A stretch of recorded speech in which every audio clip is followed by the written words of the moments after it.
I have no idea what curiosity is, but whatever it is, this video lacks it. Hello YouTube, this is Slider25 and this is a little rant on the commentary community, and I do not know what's been going on, but some of these more recent people in the commentary community that have joined, like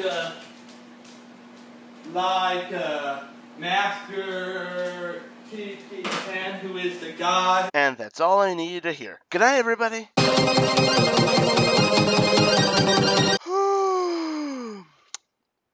You know, maybe I should finish that commentary. There's this guy who basically loses Maleficent as Avatar. Loses Maleficent? What are you talking about? Oh. Shit. Well, do I have any of my other avatars? Fuck, I lost those too! Good thing I have a spare. The original Maleficent from the 1950s Sleeping Beauty. Not the one from the remake that came out earlier this year, which is drastically better, I may say. Hell, for the original, Maleficent sits on her ass and does nothing for most of it. How does that make old Maleficent a worse character? It doesn't make her less interesting or entertaining, it just makes her less active. Furthermore, I like how I'm being criticized for using Maleficent as an avatar because it's not the version of Maleficent that you prefer. Unless you're just rambling on about Maleficent, in which case, fuck you, I want 30 seconds of my life back.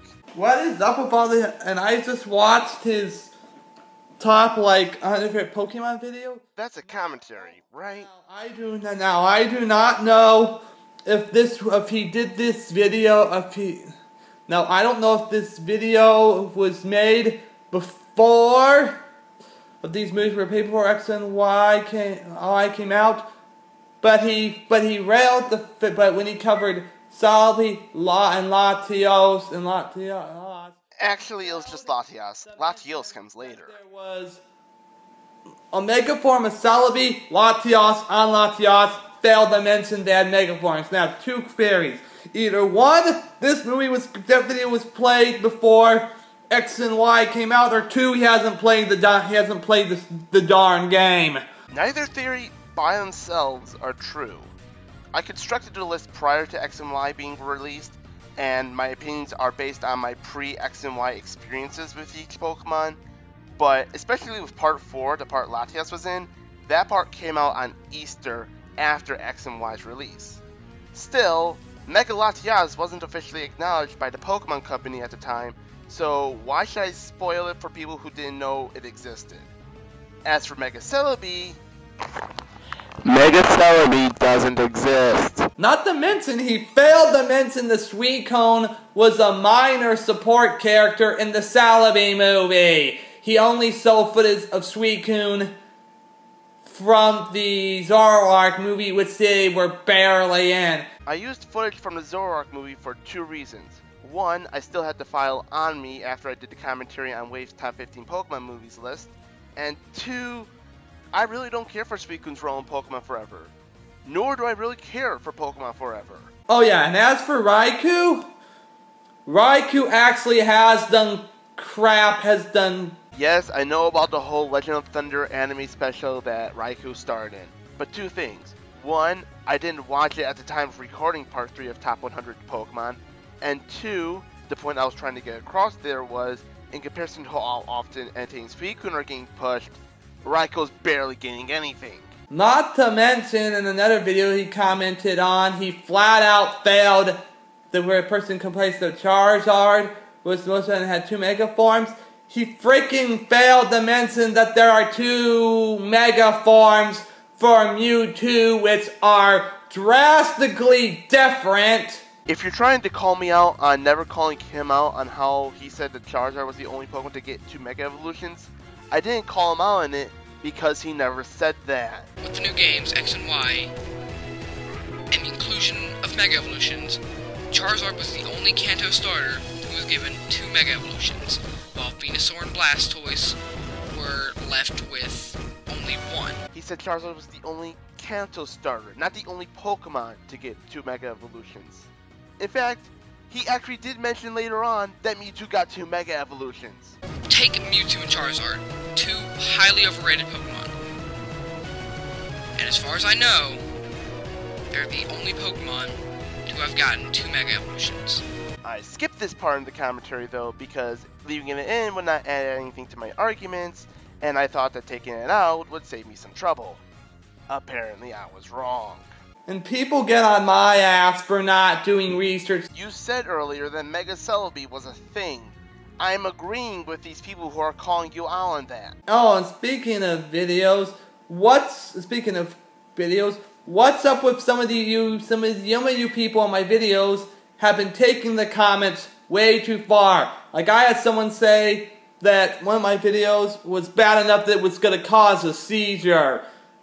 You don't joke around like shit like that. I heard all that and all I could think about was this. Stop insulting the Jews! You freaking Jew. And it's just like, the commentary community with some of these new commenters suck, especially TOG Professor. Oh my god. When people refer to new commentators, usually they refer to a commentator that's appeared in the past few months, maybe even the past year. TOG has been around since 2011. How the hell is he new? This guy had one hell of an ego. I remember at one point, way back in 2012, he was referring to his point as the god of the commentary community. Even as a guy who has a family where everyone else is Christian, except for myself, Yeah, that's great, who cares? And that comment of TOG's offended the living piss shit out of me. It's like, really, TOG? Really? You really need to think carefully before you speak. Said the person who literally just called TOG Professor TOZ. Good job. Also, that whole thing about TOG Professor being called God? Yeah, that was a pretty obvious joke. Like, more obvious than anything I've ever joked about. How do you miss that? And not to mention all the commentaries that Master TG10 has done in Kill Wave, almost none of them he said anything positive. Coincidentally, there was little positive about them. Also, why Wave? Why not 4-Wheeler or Jack or all the other people I've commentated on? What are you, a Wave fanboy? Oh my god, I'm dealing with a Wave fanboy. But to be fair, that would explain why he went after TOG earlier.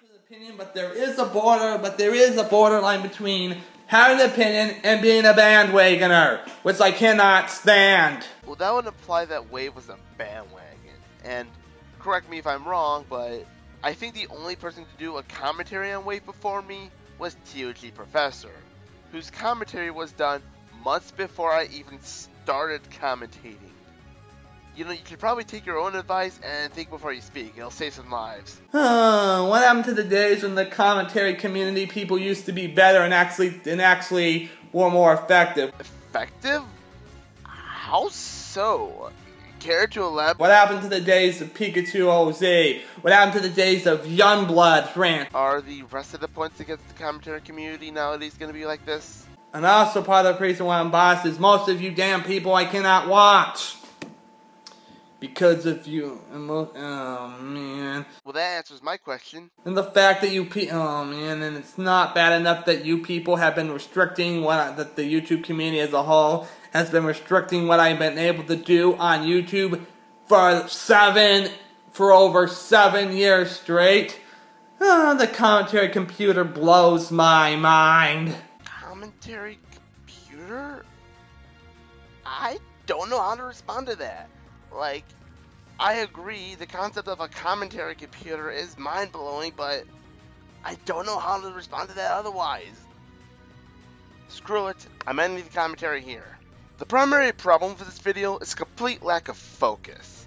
Granted, I should have expected as much from someone who couldn't sit still for a fucking minute, but for a rant on the commentary community, you sure didn't rant on the commentary community. And when you were ranting on the commentary community, you were ranting on me. And even then, mostly on my non-commentary videos. What you need is a script, or something that will otherwise keep you from going off topic during a rant. Or therapy, that one works too. Final thoughts? This is the second commentary in a row where I introduced a new avatar, I talked about Wave, and I tried to defend myself. I really need to stop this trend.